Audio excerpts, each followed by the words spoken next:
Qu'est-ce que c'est, franchement, qu'est-ce que c'est le Furio Manga? On se pose la question. Là, j'en sais rien. Qu'est-ce que c'est le Furio Manga? On sait pas. C'est compliqué. On va essayer de m'expliquer les termes, utiliser les bons termes pour les bonnes choses. Il serait dommage de faire de la publicité mensongère en lisant un thread qui omet les trois quarts de ce que c'est le Furio Manga, avec des gens qui pensent que le Furio ne brille pas d'originalité, avec des scénarios qui sont toujours les mêmes. Le Furio, ça va au-delà de ça. Le Furio, c'est très simple à expliquer. Ça commence depuis il y a très longtemps. Ça continue il y a très longtemps. On va faire assez vite. Je vais vous résumer ça. Merci. C'est parti. Pour faire très simple déjà, le Furio, ça veut dire quoi? C'est juste de la délinquance juvénile. Du coup, un manga Furio, qu'est-ce que c'est? C'est une bande dessinée japonaise qui traite de la délinquance juvénile. Point. Voilà. Maintenant, on passe à la suite. Le genre du manga Furio, déjà à la base, ça s'appelle pas le manga Furio, c'est un terme qu'on utilise maintenant, mais à l'époque, chaque époque a eu, on va dire, son terme pour parler de ça. Et le terme qui est resté le plus longtemps, c'est Yankee. C'est des mangas de Yankee. Au Japon, c'est presque synonyme Yankee et Furio. Mais il y a quand même des nuances et du coup, on va quand même reprendre depuis la base. Au tout début, du coup, le genre a commencé dans les années 70. Je vous mets la date très précisément avec Yu Yu Hakusho, qui est considéré comme, par beaucoup comme le premier manga Furio. Cependant, est-ce que c'est le premier? Peut-être pas. Il y a souvent des auteurs qui ont fait des petits mangas qui sont juste sortis en prépublication. Je peux vous donner un exemple qui est daté maintenant, mais par exemple, dans ces magazines-là, il y a Idaten, c'est un manga de Furio, avec des très très beaux dessins, par l'auteur de Kirin. Et ben, c'est paru qu'en prépublication. Alors ça c'est plus tard. Mais à l'époque, il n'est pas improbable qu'il y ait d'autres petites histoires de délinquants qui ont été publiées avant Yu Yu Hakusho, ou juste une nouvelle, et donc pas assez pour faire un tome relié. En tout cas, Yu Yu Hakusho, c'est le premier manga Furio, pour beaucoup en tout cas, enfin beaucoup de gens l'admettent comme étant le premier manga Furio, avoir été édité avec vraiment un livre, une continuité, une parution. Donc on va quand même prendre celui-là comme le premier. Si vous dites ça, je pense que personne ne vous en voudra. Peut-être qu'il y a des choses avant, peut-être pas, j'en sais rien. Mais on est là pour apprendre gentiment. Du coup, cette époque-là, on appelle ça l'époque des Bansho. C'est écrit comme ça, Bansho, c'est un terme qu'on utilise normalement pour désigner le chef d'un groupe de délinquants généralement rattaché à une école. Cependant, ça peut désigner des fois par abus de langage les délinquants de cette époque-là. La caractéristique des délinquants de cette époque, c'est la tenue vestimentaire. Une tenue en haillons, une tenue foutue, une tenue qui a été cuite, rapiécée, etc. C'est là de la casquette de Jotaro dans JoJo's vient de là-dedans. C'est le style Bankara. Du coup, les Bansho sont généralement associés au style Bankara, qui est ce style-là. Et du coup, les mangas de l'époque, on appelle ça des mangas de Bansho. Il y en a eu pas mal. Et du coup, ça date. Là, c'est un livre de coloriage pour enfants. Pour vous donner un exemple très parlant, ce manga-là, Otoko Ipikigaki Daisho, il date d'il y a très longtemps. C'était imprimé ici, vous le voyez en dessous de mon doigt, en 70. C'est encore écrit ici, printed in Japan in 70. Voilà, donc des trucs comme ça qui sont sortis dans les années 70. Donc le Furio existait déjà à ce moment-là. Donc juste pour dire que ça n'a pas commencé plus tard, ça n'a pas commencé avec Shonan Bakusozoku ou avec Bebop High School. Le début, c'est ça. Les mangas de Bansho, il y en a eu plein. C'était une longue période. Il y a encore des fois des trucs maintenant de gens qui parodient un petit peu ça avec ces tenues-là. Là, c'est Gakura Nashinengumi. Et ces fameuses tenues-là, comme je vous dis, Bankara, je vous montre des images. À la base, c'est un style vestimentaire qui était plutôt utilisé par les bons étudiants, les étudiants modèles. Mais pour se rebeller, entre guillemets, contre le système japonais, ils ont décidé de modifier leur gakuran en les détruisant un petit peu, en les bouillant, en les cuisant, en les déchirant, en les rapiéçant. Décidé de se laisser pousser les cheveux, de laisser pousser la barbe, et puis de vivre à la dure, entre guillemets. Toujours marcher pieds nus dans des guettas et pas mettre des chaussures, pas prendre de transport, aller à l'école à pied. Et c'est devenu gentiment les délinquants japonais. En tout cas, les délinquants japonais, certains ont mimé ça et d'autres le sont devenus par esprit de rébellion. Et ils ont rejoint le meilleur club pour pouvoir se battre contre les autres écoles, les clubs de supporters, les clubs de ON. Et c'est pour ça qu'encore aujourd'hui, certaines écoles, les supporters utilisent ces uniformes-là, déchirés, etc., en hommage à cette époque-là, l'époque Bankara, qui actuellement n'existe plus. En tout cas, les jeunes ne portent plus ce genre de vêtements. C'était une époque. Durant cette même période-là, il y avait aussi un côté, on va dire, Bozozoku, mais à l'époque, c'était les Kaminarizoku. Il n'y avait pas encore vraiment la notion gang et activité qui va avec, c'était plutôt des passionnés quand même de moto, avec parfois de la bagarre et des machins, mais c'était pas le truc principal. Et chez les femmes, à cette époque-là, le terme utilisé, c'était Zubeku, et finalement, avec un petit peu de temps, le terme utilisé, ce sera du coup Sukeban, Sukeban qui était utilisé notamment par la Toei dans ces séries de films là. Et ces séries de films de femmes bancho, Onna Bancho. Il y a du cul là-dedans, mais c'est des films super intéressants parce qu'il y a du cul, mais aussi avec des meufs qui se battent, etc. C'est pas mal. Et du coup, le terme Sukeban vient de là-dedans et pas tout de suite de là. Mais voilà. Et du coup, la Sukeban, normalement, c'est un petit peu un synonyme de bancho. C'est pour la femme, la chef, mais ça désigne aussi les membres du groupe, c'est un petit peu particulier, le même mot pour désigner les deux choses. Si on veut un petit peu plus préciser, on peut utiliser le terme onnaban pour la chef, mais je pense que c'est encore plus confus à notre époque parce que c'est des mots qui s'utilisent quasi plus. Donc voilà, le pendant féminin, on va dire, du bancho. On part du bancho, le bancho se termine, enfin il y a toujours des mangas qui ont continué à traiter de ce sujet-là, mais vient la nouvelle délinquance, les tsubari. Les tsubari, c'est les délinquants plus avec des gakuran souvent bien droits, bien longs. Ils peuvent narder comme on est raccourcis, etc. Mais des gakuran modifiés, mais pas modifiés abîmés. Tu as plutôt ton gakuran, tu as fait la coupe que tu as envie de lui faire, et tu te bats contre les autres délinquants des autres écoles, ça change pas. Kyokara Orewa, par exemple, c'est un manga qui utilise beaucoup le terme tsubari. C'est un des mangas qui l'a popularisé notamment. Le terme, il existe depuis les années 70, mais il est rentré dans le langage courant dans les années 80, vraiment, grâce au tube de Yokohama Gimbae, Tsubari High School Rock'n'Roll, qui sera d'ailleurs repris pour le drama de Kyokara Orewa.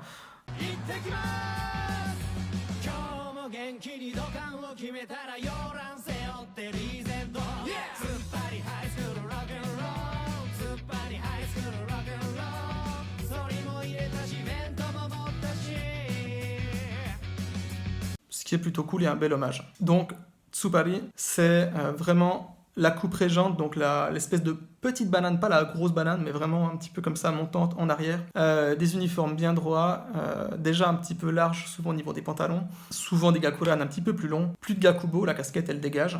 Et sinon, le reste, ça ne change pas, ça se tape, et c'est très cool, c'est très bien comme ça. Beaucoup plus chevaleresque, ça allait moins s'embrouiller avec la population, c'était plutôt nouveau scolaire, comme pour les banchos, en fait, c'était aussi très scolaire et moins avec les gens. Par contre, à côté, il y a eu les premiers mouvements de Bosozoku, qui là sont devenus vraiment une grosse nuisance pour la population, notamment parce qu'ils étaient déjà dangereux en moto, beaucoup de viols, beaucoup de choses comme ça étaient liées au Bosozoku. Le tout début des Bosozoku, c'était encore assez fun, notamment il y a certains gangs qui étaient là juste pour s'amuser, genre les jokers, et finalement ça dérivait dans de la violence et des trucs assez tarés. Beaucoup de Bosozoku ont fini du coup chez les Yakuza, ou ont créé leur propre clan. C'est un univers à part, il y a plein de choses, et du coup, là pareil, les mangas de Bosozoku, ça existe depuis très longtemps. Ça part dans tous les sens, il y a des mangas comme ça, où là c'est pour dénoncer par exemple la prise d'inhalation de Ciner, là, de Toluen, c'est juste la vraie vie. Il y en a d'autres qui sont beaucoup plus orientés documentaires, comme Time and Blues, là, où vous pouvez voir derrière. Il y a plein d'infos, des dates, des machins, des gangs. C'est super intéressant. Il y en a d'autres comme ça qui sont aussi... c'est de la tranche de vie, des éléments, c'est raconté. Il y a de tout. Il y a aussi du coup des choses très loufoques, où on peut s'éclater, etc. Et des choses un petit peu plus surprenantes, comme Itsuka no Main, où le personnage principal se barre directement après quelques tomes, 2-3 tomes, à Hawaï. Le manga se passe hors Japon, et ça reste un furio malgré tout. Quoi qu'on en dise. Manga furio de Zoku, Bosozoku. Voilà, les Bosozoku, ils évoluent aussi avec plusieurs styles différents, notamment ce style un petit peu new wave, avec les vestes noires, voilà, donc il y a quelque chose qui est un peu plus comme ça, un petit peu en mode front de l'armement, notamment c'est les Cools qui ont un petit peu propagé ça, et t'as les Bosozoku beaucoup plus classiques, avec vraiment le tokofuku, donc la tenue de combat là, et du coup il y a des mangas sur ça également. Il y a eu d'autres choses qui étaient populaires, il y en a plein, regardez là je vous mets juste des mangas et leurs versions animées. Même Time and Blue, tout ça, ça a été adapté en animé. Effectivement, du coup, Shonen Bakusozoku a été adapté en animé, mais il n'a pas été adapté en animé parce qu'il a eu du succès. Il a eu beaucoup plus de succès parce que l'animé a été adoré et apprécié par Hayao Miyazaki, qui s'est mis à recommander vivement les œuvres de Satoshi Yoshida. Et ça a boosté d'un coup ce mangaka qui était quand même déjà populaire, mais pas au même niveau. Et concernant Bebop High School, il était un carton, effectivement. C'est des séries qui sont vendues à 40 millions d'exemplaires par là. Donc comme j'ai dit ça, il y a toujours un côté, on va dire un petit peu un côté moto, donc les côtés Bosozoku. Il y a les mangas du coup plutôt d'école, donc donc il y a les mangas aussi pour filles. J'en ai pas cité avant, mais dans les trucs de Sukeban, il y a Hana no Asukagumi qui est très connu. où bon, je mets des images à l'écran, c'est peut-être plus simple, ou de la même autrice, il y a Rontai Baby, mais là c'est on va dire du yankee classique, du manga de délinquants classique, avec des meufs qui se battent parfois. Il y a tellement de mangas, surtout au niveau des mangas destinés au public féminin de Furio, où il n'y a pas forcément de baston. C'est pas nécessaire qu'il y ait des bagarres dans un manga de voyous, c'est pas nécessaire du tout. Il y a des mangas qui se passent juste en discussion, il y a des qui se passent un peu plus à la maison qu'à l'école, il y en a des qui se passent beaucoup plus en moto. Des fois il y a des bastons, des fois il n'y a pas de baston. Il y a des mangas c'est juste des gags, il n'y a pas de bagarre. Il y a des mangas où il y a les deux, c'est peut-être la plus grande catégorie. Il y en a des où c'est extrême bagarre, et puis il y a des... Voilà, c'est un spectre qui est quand même très très large. Alors certes, si on prend que les mangas Furio classiques, eh ben on peut se dire mais ça se ressemble et tout se ressemble. Mais comme je vous dis, c'est très très vaste. Il y a des romances. Ogami Matsugoro, qui est une romance où il n'y a quasi pas de combat. Il y a peut-être la première page où il y a une défaite qu'on n'a pas vue d'un combat, et enfin une victoire du personnage principal, mais des mecs qui se sont fait battre. Et après, l'histoire, elle commence, et il n'y a quasi pas de baston jusqu'à la fin. Il y a des choses comme ça. Hot Rod aussi, c'est pas un manga où ça se tape. Le manga Furio est vraiment, vraiment, vraiment, vraiment large. Il y a des choses qui sont peut-être plus sur l'anxiété, où le personnage est mal à l'école, etc. C'est assez vaste. Et du coup, après, on va parler du coup de manga de Yankee, parce que le terme Yankee a remplacé du coup dans le langage courant le terme Tsupari. C'est justement dans les années 80, dans le Kansai, ils ont décidé d'utiliser le terme Yankee, qui était à la base pour désigner les ricains. Mais là, ils se sont dit, bon, ben, ça serait, enfin, ils se sont dit, c'est le terme qu'ils ont utilisé pour désigner les délinquants. Ils disputent, on va dire, un petit peu là-dessus sur les termes, parce que les gens qui se revendiquaient de Tsupari, souvent, ne voulaient pas être considérés comme Yankee, parce que pour eux, les Yankees, c'était de la merde. Souvent, ils se battaient même pas forcément. Ils traînaient juste, ils zonaient, ils mettaient leur chemise à fleurs, leurs bananes, plus des coupes extravagantes, des le colorés. Et alors qu'eux, ils avaient toujours un petit peu ce côté chevaleresque, un petit peu plus à l'ancienne. Ils allaient moins faire chier les gens, alors que les Yankees ils allaient peut-être plus foutre la merde, plus comme les Bosozoku, vu que de toute façon, tous les Bosozoku sont quasiment des Yankees, si je puis dire ainsi. Inversement, pas forcément. Mais voilà. Et du coup, il y a une scission quand même entre les deux termes. Maintenant, on la fait plus du tout, mais comme quoi, c'est pas des synonymes parfaitement de Tsupari et Yankee, et c'est plutôt deux marqueurs temporels, faut voir ça comme ça. Et dans ce cas-là, on a tous les mangas classiques que vous voyez. C'est des mangas de Yankee, Crows, Rakai Blues, vous voyez, c'est un petit peu entre les deux. Je sais pas si vous voyez du coup la nuance, c'est difficile à expliquer. Et d'ailleurs, au milieu de Rakai Blues, les personnages évoluent, les coupes un petit peu au niveau des vêtements et des machins évoluent, les coupes de cheveux, etc. aussi. Et il y a des choses un peu plus extravagantes. Et on voit du coup, je crois, ce passage de Tsupari à Yankee, pour ceux qui sont assez attentifs, en tout cas en lisant quelque chose comme Rakai Blues. Voilà, ensuite le monde évolue, la mode évolue, et là on a un nouveau style de délinquant qui apparaît, ce qu'ils appellent les chima. C'est une déformation du mot team, des teamers, donc des gens qui traînent ensemble en gang. Et là, ils ont un nouveau style, ça porte des santiags, ça met des petits trucs en cuir avec des machins, euh, des bandanas, des choses un petit peu différentes. Beaucoup plus très mode. Ça donnera d'ailleurs, ça séparera un petit peu en deux. Beaucoup d'autres, ces mecs-là, prendront un style dérivé de ça, et puis l'autre style dérivé de ça, ce sera le style hip-hop. Du coup, là aussi, il y a eu moins de mangas sur ça. Ça s'est vraiment cantonné à des quartiers et à des villes, et c'était beaucoup plus dangereux, en tout cas, que les racailles de base, parce que ça se plantait pour un oui ou pour un non. Le but, c'était de collecter les chaussures. Là, je vous montre les accessoires. Donc, ces colliers et machin, j'avais fait un article dessus. C'est typique, quelque chose que portaient les Chima.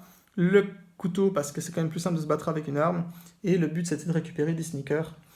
Et ça se battait en gang, ça se battait dans des quartiers très très très précis. Et voilà, c'est un truc à part entière. Et du coup, par exemple, bah, ce magazine qui parle de délinquance, on voit le terme Yankee, etc., machin dessus, écrit, mais les Chima, c'est vraiment un terme à part, une catégorie à part. Et du coup, ça dérivera en le hip-hop Yankee, comme ils appelaient à l'époque. Du coup, en fait, les délinquants habillés en rappeur, on va dire ça comme ça, peut-être pour chez nous, ou en racaille peut-être chez nous, mais le mot, ça veut rien dire que c'est un synonyme. Mais voilà, donc vous voyez un petit peu l'idée, c'est ça qui va prendre le relais, et du coup, on arrive Et du coup, là, on a des mangas plutôt comme Tokyo Tribe, ou des séries, romans ou livres comme Ikebukuro Westgate Park, vraiment dans un style hip-hop. Et ce style hip-hop dérivera sur les color gangs. Les color gangs, c'était une nouvelle forme de délinquance avec des jeunes habillés tout tenus d'une même couleur. La plus connue, en tout cas dans les œuvres de fiction, c'est celle des G-Boys dans Ikebukuro Westgate Park, justement. Mais il y avait également du coup des color gangs normales, genre Puzzle qui est habillé en rouge, Et c'est devenu du coup les ennemis naturels des Bosozoku, et c'est un peu les Bosozoku qui les ont éteints. Pourtant, tout le monde disait que les Bosozoku étaient morts, ils avaient perdu leur quartier, leur zone d'influence. Et en fait, certains, je vous ai déjà raconté ces histoires-là dans les threads, il ne faut pas hésiter des fois à fouiller sur mon Twitter. Mais il y a des gens assez ouf qui ont décidé de régler le problème une fois pour toutes parce qu'il y avait eu des décès et puis que l'attention était tournée sur eux et plus sur les Bosozoku. Et voilà. Bosozoku, assez ouf, hein, parce qu'il faut rappeler, comme je vous ai dit avant, les Bosozoku, c'était plus que des délinquants à certains trucs, comme je dis, beaucoup de viols, beaucoup de choses comme ça. Il y avait des bons Bosozoku. Là-dedans, c'est un livre hyper intéressant qui revient sur le parcours de plusieurs Bosozoku de jeunes à maintenant. Et il y a des gens qui sont bons, qui sont tournés des fois vers les sports de combat, d'autres vers le manga, d'autres qui ont vers leur atelier de moto. Mais d'autres, c'était des immenses fils de pute. J'en ai déjà traité de plusieurs. Enfin, c'était des grosses merdes. D'autres, c'était vraiment dangereux. J'en ai déjà traité plusieurs en thread Twitter, vous pouvez aller voir. Dont certains qui ont même chassé des yakuza en leur fracassant la gueule, en les mettant à poil et en faisant des photos floutées qui sont en les fracassant, en les mettant à poil, en leur faisant des choses très cheloues et en leur disant, en les mettant publiés dans un magazine, en leur disant que s'ils se barrent pas du coin, eh ben, ils allaient diffuser les photos non floutées. Humiliation totale. Bref, les Bosozoku, c'était ça aussi, et il faut se le rappeler quand même et pas toujours idéaliser ça comme des putains de mecs hyper stylés en moto. Ça l'est aussi, mais c'était aussi des immenses trous du cul. Il y a des mangas qui sont juste consacrés au viol des Bosozoku pour dénoncer le truc, et c'est assez affreux. Et voilà, et du coup on arrive à maintenant, et quel terme utiliser? Vous voyez, c'est hyper générique, il y a tellement de différences entre Zoku, Sukeban, Bonsho, Yankee, Tsubari. Quel terme utiliser? Même les magazines ils savent pas. Si vous prenez ce magazine là, je le fais apparaître parce que je l'ai démonté pour le scanner, mais ils utilisent tous les termes carrément, mais Furio en plus gros pour utiliser un mot on va dire générique. Ou si vous prenez ce truc-là qui met 101 personnalités qui étaient des voyous avant, ils ont rajouté justement Yankee en jaune, Tsupari après encore en jaune, pour être bien sûr de savoir de quoi on parle. Voilà, donc en gros, donc voilà concrètement ce qu'il en est. Au niveau du terme, de la terminologie, comme ça on utilise les bons termes pour les bonnes choses, parce qu'il se serait dommage de faire la publicité mensongère. Voilà, et du coup, le Furio n'a pas commencé avec Bebop, avec machin, comme je vous ai dit, il y a une ribambelle de mangas qui sont sortis avant. Le gros boom, c'est dans les années 80, mais en fait, quel gros boom? Le gros boom de l'époque, parce qu'en fait, les mangas sont revenus de plus belle Furio. Il y a eu un autre âge d'or, si je puis dire, où on avait le droit à du Clover, du Ganking, du Drop, du Worst, tout ceci en parallèle avec, ou à quelques années d'écart et de différence, avec pas mal d'autres choses comme ça, et puis du coup, Crow Zero qui a lancé de nouveau un intérêt fou pour le genre, avec surtout, alors là, une pléiade de films à plus savoir qu'en foutre. Voilà, et du coup, le plus gros succès, alors en termes de vente de tomes précisément, alors effectivement, c'est le Kodenashi Blues qui était dans le Jump, mais il faut savoir que ça s'est fait avec le temps. À l'époque, il y a d'autres mangas comme Bad Boys qui avaient commencé un tout petit peu avant, qui vendaient du coup plus de volume. Et Kyokara, Bebop, machin, ils devaient souvent se tenir la bourre, je pense, je sais pas, faudrait aller vérifier. Voilà, le temps a fait que, effectivement, Hakai Blues est numéro 1 en termes de vente maintenant. Bad Boys ne doit pas être très loin derrière, et Tokyo Revenger va sûrement le rattraper. C'est une réalité du monde dans lequel on vit. Du coup, qu'est-ce qu'un manga Furio? Maintenant qu'on a parlé de tous ces différents types de délinquance, qu'est-ce qui fait que ça manga est Furio? Qu'est-ce qui fait que ça ne l'est pas? Qu'est-ce qui fait que Young GTO, Shonan Shinaigumi, c'est un Furio, GTO, c'en est pas, mais Gokusen qui est très proche, c'est un Furio. Qu'est-ce qui fait que Slam Dunk, c'est pas un Furio? Voilà, ça, c'est un sujet, on va dire, qui va être un petit peu plus compliqué à aborder. Mais on va le faire. Pour ma part, il est déjà beaucoup plus simple de dire ce qui n'est pas un Furio quand ça l'est pas du tout. Genre Pika qui fait la pub de The Fable ou Manga News en disant que c'est un Furio, c'est un manga tueur à gages, c'est juste pas dedans. Mais il y a des mangas de Furio, comme ces deux-là, Bakugyaku Kazoku et Kyupi, c'est considéré comme des mangas Furio souvent, pas toujours, et des fois c'est considéré comme des mangas plutôt underground. Qu'est-ce que c'est? J'en sais rien, ça dépend des passages. Du coup, parfois, c'est difficile à dire, on peut pas tout faire rentrer dans des cases. Hein. Pareil pour Tokyo Revengers, le début, c'est clairement un Furio, à la fin, on peut se permettre de douter, et on a le droit. Ou Holy Land, qui m'en paraît plus un manga de baston, l'auteur le définit comme un manga Furio, donc par défaut, c'est de toute façon Furio, et il a raison. Mais voilà, donc les choses sont un petit peu des fois à nuancer. Quand Rookies est sorti, les gens ils ont lu le premier tome, ils savent ce qu'a fait Masanori Morita, les gens ils parlent de Rookies comme un manga Furio, y compris au Japon. Enfin, comme un manga Furio. Le tome 2 sort, la publication avance, tout ça, c'est un manga Furio.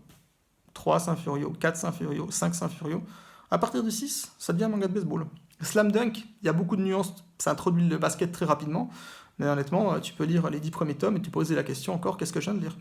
Et voilà, donc l'œuvre elle est finie, maintenant c'est simple à classer, ces deux-là c'est des mangas de sport. Il y a d'autres mangas de sport, je pense à Ping Pong Dash, c'est un manga de sport, c'est pas un Furio, mais c'est un manga qui transpire l'amour du Furio. Il y a des hommages à tellement de choses discrètes, l'auteur il est fan de Furio, il est fan du genre. Il y a plein de petites choses dedans, et du coup n'importe qui apprécie le Furio devrait apprécier, enfin apprécier le Furio classique j'entends, devrait apprécier ceci. Donc c'est un petit peu difficile, il n'y a pas besoin de faire rentrer toujours tout dans des cases. Vous pouvez dire, bah, ce manga a toute une section qui est Furio, il y a tout un truc qui est Furio. Personne ne vous en voudra, et du coup, les choses sont plus simples. Moi, j'ai écumé une chaîne livre où les gens ils font des référentiels de qu'est-ce qui est Furio. Il y a ça qui était par les Teens Road, un magazine féminin pour les ladies. Ah, j'ai pas parlé des ladies avant, mais du coup, c'est les femmes Bozosoku. Et d'ailleurs, en fait, j'ai quasi pas parlé des femmes là-dedans non plus, en dehors des Sukeban. Parce qu'après, il y a eu, si vous voulez, enfin un petit coup historique, désolé, je le cale là au milieu parce que ma vidéo est très mal écrite. Il y a eu un moment donné où les blousons noirs ont fait du rockabilly, ont fait de la danse, ils se sont fait appeler les rollers Zoku, et ça a été remplacé par les Tatsunoko Zoku, j'ai fait un article là-dessus, et les Tatsunoko Zoku, ce sont finalement devenus les différents types de gals qu'il y a eu après, voilà, vous avez les Kogals, les Yamamba, ces genres de choses, c'est des sujets que je maîtrise pas du tout, donc je vais pas en parler. Si vous vous intéressez plutôt à ces trucs-là, Lady, Sukeban, etc., suivez le compte de Babylonia, elle le fera beaucoup mieux que moi. Donc voilà, eux, ils vont classifier des mangas Furio parce qu'ils les considèrent comme Furio, mais à côté, Kishidan va pas faire les mêmes choix. Ils vont mettre d'autres mangas dans Furio et d'autres pas dans Furio. Il y a cette liste de 100 trucs là. Il y en a des qui sont pas dedans, d'autres qui devraient y être. Et il y a ce magazine référence où j'ai pris la timeline qui a sûrement servi d'inspiration pour le trade qui pense que ça commence par ces mangas-là, alors qu'il y a eu plein de choses avant. Eux en bas même ils expliquent, moi je l'ai mis, j'ai résumé 2-3 vite fait en mettant un petit truc en français, mais sur le truc japonais ils expliquent que ça a bien commencé avant, que ça suit au fil du temps, que ça commence par le style Bankara, par Otoko Ipikigaki Daisho et ce genre de choses. Donc voilà, et du coup au niveau des filles, allez suivre Babylonia, elle fait du contenu beaucoup plus intéressant que moi, et si vous voulez vous intéresser aussi sur les mangas, du coup pas les mangas mais les manhwas, tout ce qui touche à la délinquance, on va dire coréenne, il faut plutôt aller de ce côté-là, ou du côté de Kaz. Alors il y a deux Kaz, pas le Kaz Baki, l'autre Kaz. Les deux font du bon contenu. Voilà. Il y en a un qui est plus actif que l'autre, mais ils font des deux du bon contenu. Allez plutôt suivre les gens spécialisés là-dedans. Ce sera de toute façon plus intéressant que m'écouter déjà parler, et puis que d'aller voir un truc générique avec des gens qui vont plutôt pomper des infos là-dedans sans jamais les créditer non plus. Ce qui est un peu pas cool. Voilà. Donc pour résumer, un manga Furio, il est Furio parce que les gens l'ont décidé qu'il l'était et qu'il y a des passages Furio. Le truc du Furio, il est vaste, surtout dans le côté féminin. Il y a beaucoup moins de titres, mais les titres sont beaucoup plus variés en termes de contenu. Ça aborde des choses beaucoup différentes, vraiment des trucs peut-être fois plus traumatisants, etc. Dans les trucs pour, on va dire, plus classiques, il y a vraiment alors, les choses de baston, comme on l'a dit, machin, etc. Et après, il y a des trucs qui sont du coup peut-être plus documentaires et les choses sont de coup très humoristiques. Et du coup, vous pouvez vraiment switcher de l'un à l'autre avec des choses, moi, qui vont peut-être pas me plaire du tout, vraiment. Ça, je recommande pas forcément tout le Furio aux gens. Il y a des choses qui méritent d'être lues, des choses qui plairont pas et qui plairont peut-être à un public. Il y a des Furio où c'est des boys love. Hein, voilà, moi, c'est pas ma cam. Mais c'est bien qu'il en ait pour tout le monde. Et du coup, qu'est-ce qui fait qu'un manga est un Furio? C'est juste si ça parle de délinquance juvénile, et puis des fois, c'est difficile de définir. Les gens savent pas vraiment, même au Japon, on peut pas tout mettre dans des cases. Il faut pas inventer des critères à la con pour inventer des critères à la con. Il y a des choses qui ne le sont pas du tout, et ça, c'est très simple à établir. Et après, on peut juste utiliser des choses comme dire, par exemple, le début d'Akira, il y a un côté très Furio, cette affirmation est vraie. Pourtant, c'est pas un Furio, et du coup, c'est pas grave. Et il y a des mangas Furio, moi je vous donne un exemple que j'aime bien.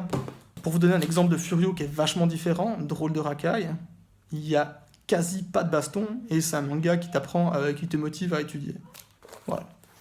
C'est une fausse intello qui est ancienne voyou et un voyou qui vont se mettre à bosser pour les études avec plein d'autres racailles qui finalement vont se trouver à être impliqués là-dedans et faire un club d'études. C'est différent, et comme quoi il y en a vraiment pour tout le monde. Voilà, et du coup il n'y a pas toujours des personnages qui sont cheatés. Le manga de Furio brille par son originalité et de diversité. Effectivement, si vous mettez dans une niche du Furio, vous allez lire que la même chose et vous allez vous dire oh là là, c'est toujours les mêmes mecs qui se battent dessus. Mais ça vaut au-delà de ça. Donc le Furio, ça évolue avec le temps, avec l'époque dans laquelle c'est, d'où les tenues vestimentaires qui évoluent. Il y a des mangas Furio, même dans le passé, où qui ont des éléments Furio, où il y a des voyages temporels, des machins comme ça, il y en a des maintenant, il y a des voyages de dimension, il y a des Furio avec des changements de sexe, avec la transidentité pour les gens qui aiment bien mettre ça en avant. Il y a de tout, parce que Oira Sukeban par exemple, c'est un mec déguisé en Sukeban et qui se bat. Bah, voilà, il y a des choses comme ça de tout temps, en toute époque, et pas besoin d'aller chier et inventer des histoires alors qu'on n'en sait rien en se basant sûrement sur une feuille ou je ne sais quoi. Voilà, donc moi c'était juste pour pas vous désinformer. Voilà, en dehors de ça, le Furozoku, ils font quand même souvent du contenu de qualité, quand c'est le cas, partagé. Mais sinon, il y a d'autres choses qui proposent du contenu intéressant. Je vous ai dit avant, n'hésitez pas à aller suivre Kaz, je mets le deuxième parce que c'est marrant. Babylonia, Furio Gang si vous voulez, surtout les sorties japonaises, je trouve c'est là où on est le plus intéressant, mais également les sorties françaises. Et Furozoku, suivez-les aussi, mais prenez pas pour argent comptant tout ce qui est marqué dessus, parce que là, il y a genre, on n'informe pas, machin, et finalement, on fait peut-être juste un thread pour essayer de clasher Furio Gang, so on, moi, j'en sais rien. Documente-toi, fais ton boulot un petit peu, arrête d'être ingrat avec les gens qui t'aident, crédite les gens quand tu leur voles du contenu, je parle pas de mon contenu à moi quand je dis ça, ou les gens qui t'ont aidé, etc., crédite-les, fais un truc. Merci de m'avoir suivi, j'espère que c'est clair, je vais essayer de schématiser ça un petit peu. Et voilà, j'espère que tout a été dit. Merci encore beaucoup de me suivre, pour les gens qui me suivent. Un jour, on prendra le temps de faire quelque chose un petit peu plus local, un petit peu bien, peut-être expliquer chaque genre un par un. J'ai déjà tout expliqué plusieurs fois dans les threads ou des machins, pas tout, mais beaucoup de choses. Certains, vous pouvez les retrouver en article Twitter, ce qui est quand même pratique. Mais j'ai pas encore tout mis parce que je suis un petit peu lent. J'avance sur mon encyclopédie également. Ça me prend beaucoup de temps, beaucoup d'argent, parce que j'achète tous les mangas qui sont considérés comme Furio sur un truc ou un autre pour vérifier déjà, et pour savoir de quoi ça parle. Et du coup, c'est pour ça que ça avance pas très vite, parce que soit il y a des choses que je ne trouve pas parce que c'est trop rare, soit j'ai pas les moyens financiers de les acheter, et voilà. Donc ça prend le temps que ça prend, et c'est très bien comme ça.